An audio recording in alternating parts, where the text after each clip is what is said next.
in transit tackles the Cavendish extension and the decades and decades of promises that the Cavendish extension would happen. Well, here's the latest. On May 13th, the official opposition, City Hall, Ensemble Montreal, they're going to table a motion asking Mayor Valérie Plante and Projet Montréal to prioritize the Cavendish extension. Now, the party, along with suburban mayors and the Saint-Laurent business community, are pushing to accelerate that project. With more on this, let's go to Alan DeSousa from Ensemble Montreal, and of course, he's the borough mayor of Saint-Laurent. Hi, Alan. How you doing? Hi, Elias. Good morning. And be honest, you call it Ville Saint-Laurent like the rest of us, don't you?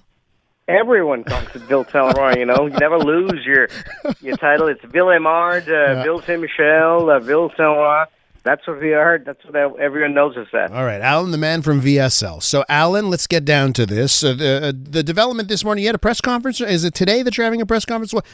Tell us about what you're pushing for and all of the people getting together to put the pressure on the administration.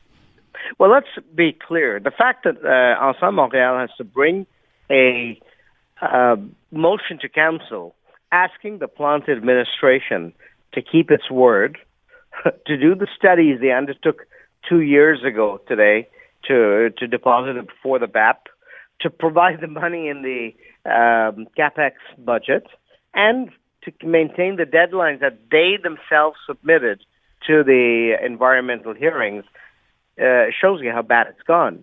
Mm-hmm. And so I think my biggest concern is that the administration has not been truthful with Montrealers. The mayor has not been honest with that. She keeps saying, Elias, we will do Cavendish, we will do Cavendish. But up to recently, Cavendish was supposed to be done first, and all of a sudden she's done what they call in marketing terms a bait and switch. Now she says we will do Cavendish, but we will do Cavendish later. Later means 10, 15, God knows more years down the road, i.e. it's never going to happen. And so by pulling the switcher, by delaying Cavendish, she's not keeping her word. Two, the money that she put aside in the budget is being used for other purposes. And as a result of that, I think it's going to frustrate us as Montrealers, because we see that along the way, more and more development's going to come, and people are going to be really upset. Royalmont, for example, is being put in play this fall. We're going to see increased traffic along the Décarie corridor, and people are going to wonder, why is this happening? Well, it's happening because the administration didn't keep its word, and we're just trying, with this motion that I'm bringing to council, is to make sure that they keep their word. That's all we're asking them to do. So here's what I got to ask you this. I got to ask you this, Alan, because you've been in politics now for quite some time. You've been at City Hall for quite some time, and some of those years you were part of the ruling party, right? In Ensemble Montreal or Union Montréal, at times your party was the ruling party. Nothing happened with the Cavendish extension. So, it seems like, this is decades of governments not moving on it. I beg to differ, Elias. Okay. In 2012, I was the one with the different MNAs along the Cavendish corridor, Jacques Dupuis, Pierre Arcan, Lawrence Bergman, and Kathleen Weil, who went and saw Raymond Bachand, the finance minister, and it was his intervention in March of 2012 for the two efforts that we had brought forward that allowed for the transfer of the Blue Bonnets to the City of Montreal, conditional on Cavendish. And that, in the following mandate by the Coderre administration, of which I was a member of, it was able to be moved, such as in October 2017.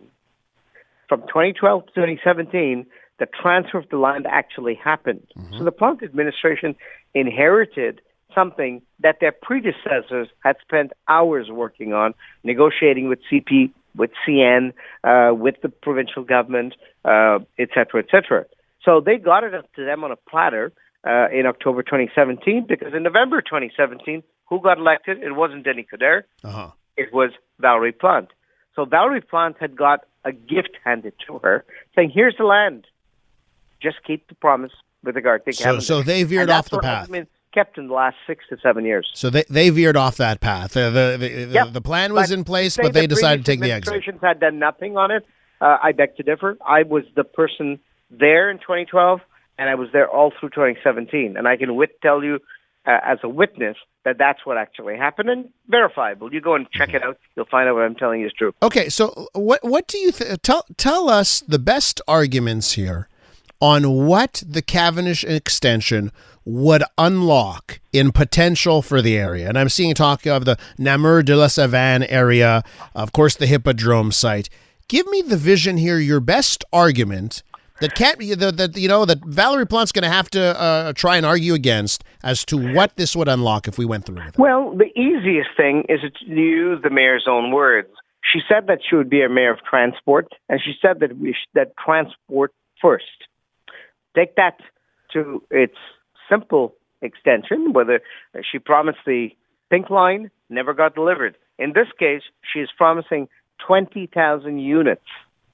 20,000 units, half of which is going to be on the Bluebonnets land, is a huge amount of units that are going to be added. Mm-hmm.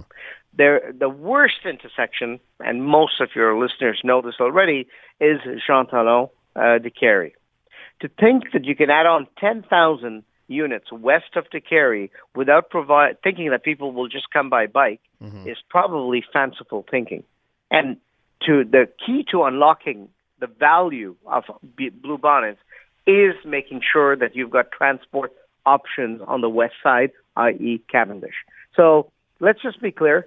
We subscribe to the notion of putting residential development on Hippodrome. No one's against that at all. But we're saying to make sure it works and it succeeds, you need to have Cavendish there. It's a prerequisite to Bluebonnets actually happening. There are other benefits. There are other traffic benefits. There are safety benefits. Residents in NDG, residents in Côte-des-Neiges and Côte-Saint-Luc have an escape route because right now they're all, basically enclavé, as they use a French word. They've got nowhere to go. Yeah. So there are other benefits to them. But principally, the biggest benefit in terms of financially would be that Cavendish is the key to unlocking the success on Bluebonnets. Before I have to let you go, I do want to talk about the Business Alliance for Cavendish, this newly formed group, and I see you're on it. And I have some questions from listeners about the buy-in from the suburban mayors, and I'm looking at this list here. You've got Mitchell Brownstein, mayor of Côte-Saint-Luc. You've got Peter Malouf, mayor of the town of Mount Royal. You've anyone else I'm missing here? You've got yourself, and you've got developers that are on this as well. So is the buy-in from the suburban mayors as strong as yours? Because everyone's going to have to be in agreement here. Well, let me tell you this. When the Plante administration said they're going to the BAP, it was in full knowledge and compliance and acceptance by all of us, whether it's Alan DeSousa, Peter Malouf, Mitchell Brownstein. We work together to make that happen. So if we're getting the rug pulled out from under our feet, there's clearly a sense that we're being let down.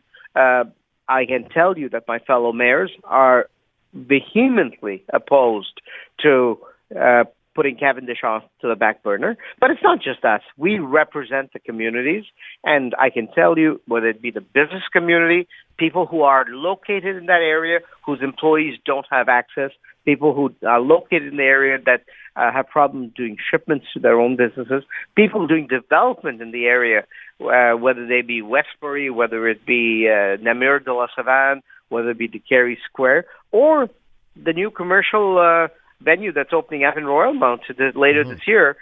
They're all recognizing that in the absence of Cavendish, they're going to be stuck.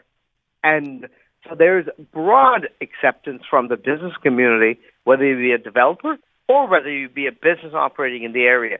That being said, there are other reasons. I've got companies along Côte de Liesse that would love to have Cavendish so that their employees get to work. Yeah. So whether you're a biker, whether you take public transit, whether you're in your car, or whether you walk, either way, there are people who would see Cavendish as a north-south artery essential for the development of the west end of Montreal. Alan, got to leave it there, got to run. I'll catch you on Cavendish. Thank you again. That's Alan DeSousa from Ensemble Montreal and, of course, the borough mayor of Saint-Laurent.